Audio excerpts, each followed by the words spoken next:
अमेरिकी राष्ट्रपति Donald Trump ने एक बार फिर ईरान पर हमले की धमकी दी है। ट्रंप का यह कहना है कि अमेरिका ईरान में चल रही बातचीत अब आखिरी चरण में है। उन्हें यह उम्मीद है कि डील हो ही जाएगी। हालांकि अगर बातचीत टूट जाती है तो फिर वही हमले और उसके पलटवार। नमस्कार, मैं हूं आशीष त्रिपाठी आपके साथ। और सैन्य विकल्पों की ओर अमेरिका जाने की तैयारी में है, क्योंकि स्ट्रेट ऑफ हॉर्मुज खुल जाने के बाद अमेरिका बौखलाया हुआ है, अमेरिका घबराया हुआ है। उसे ये लग रहा है कि ऊर्जा सप्लाई अगर बहाल हो गई तो फिर हमें कौन पूछेगा। ट्रंप की ओर से ईरान को ये धमकी ऐसे समय में दी गई है जब दोनों देशों के बीच एक बहुत नाजुक सीज फायर चल रहा है। ईरान ने किसी भी अमेरिकी हमले का जोरदार जवाब देने की बात तो पहले ही कह दी थी।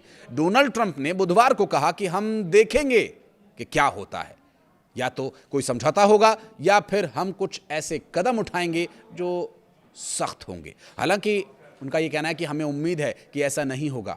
हम एक मौका देंगे, क्योंकि मुझे कोई जल्दी नहीं है। हम बहुत सारे लोगों के मारे जाने के बजाय कुछ ही लोगों के मारे जाने को देखना पसंद करेंगे। मतलब मारा जाना एक कॉमन बात है। ये अमेरिकी प्रेसिडेंट का बयान है।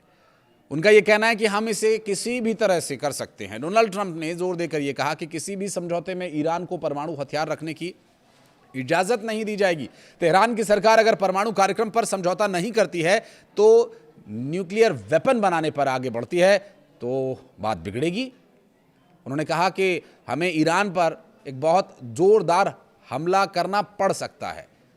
ईरान के रेवोल्यूशनरी गार्ड्स यानी IRGC की ओर से कहा गया कि अगर उनकी जमीन पर अटैक होता है तो पूरी ताकत से जवाब दिया जाएगा। वो जो आपके लिए एक वीडियो हम लेकर आए थे, अगर आपने देखा हो, आपको याद हो, ईरान में हर एक वयस्क को हथियारों की ट्रेनिंग दी जा रही है। न्यूज़ चैनल्स पर आकर के कमांडर उन्हें ट्रेनिंग दे रहे हैं।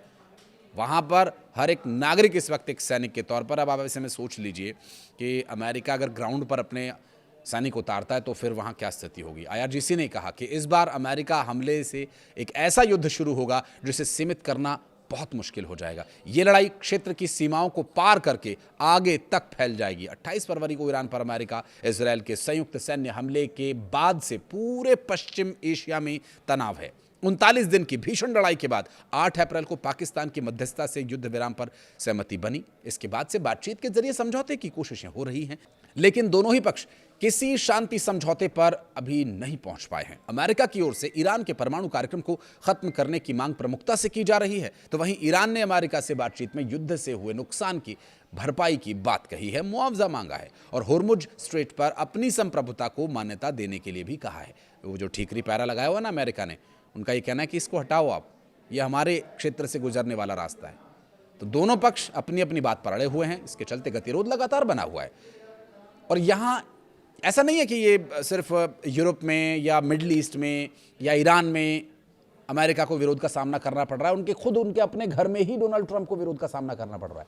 4 रिपब्लिकन सांसदों ने भी राष्ट्रपति की इच्छा के खिलाफ जाकर के डेमोक्रेटिक सदस्यों का साथ दिया है। हालांकि 3 रिपब्लिकन सांसद मतदान में शामिल नहीं हुए। बहुत सारे सिक्योरिटी रीजंस रहते हैं जिसकी वजह से संभवतः ऐसा हुआ। इसे राष्ट्रपति ट्रंप के खिलाफ उनकी ही पार्टी के भीतर उभरते असंतोष के संकेत के रूप में देखा जा रहा है। फरवरी के अंत में ट्रंप द्वारा ईरान पर जो हमला किया जाने का आदेश दिया गया था, उसके बाद से डेमोक्रेट सांसद बार बार युद्ध अधिकार प्रस्तावों पर मतदान करवा रहे हैं। इन प्रस्तावों के तहत ट्रंप को या तो युद्ध के लिए कांग्रेस की सहमति लेनी होगी या फिर सैनिकों को वापस बुलाना होगा। अब तक रिपब्लिकन सांसद इन प्रस्तावों को खारिज करने के लिए पर्याप्त वोट जुटाने में सफल रहे थे, लेकिन लुइसियाना के सीनेट बिल कैसिडी ने अपनी राय बदली और विधेयक को आगे बढ़ाने के लिए निर्णायक वोट दिया। कैसिडी हाल ही में हुए प्राइमरी चुनाव में हार गए थे, जहां ट्रंप ने उनके प्रतिद्वंदी का समर्थन किया था।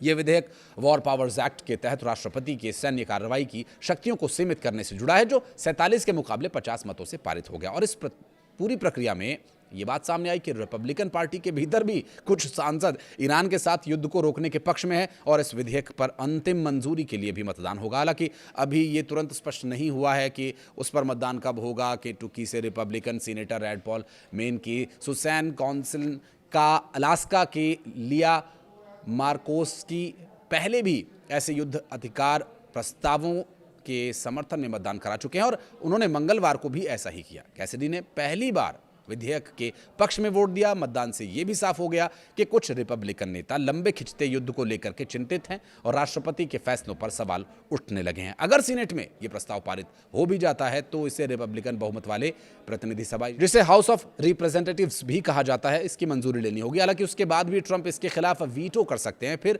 वीटो को रद्द करके सीनेट हाउस में 2/3 बहुमत और फिर वो पूरी प्रक्रिया जिसका कि हो पाना काफ़ी मुश्किल नज़र आ रहा है। बहरहाल ट्रंप अपने घर में भी घिर गए हैं, पूरी दुनिया में घिरे हुए हैं, लेकिन वो बंदा अपनी जिद नहीं छोड़ रहा है। देखते हैं कब तक जिद पर रहते हैं। कुछ कहना चाहें तो कमेंट सेक्शन में बताइएगा।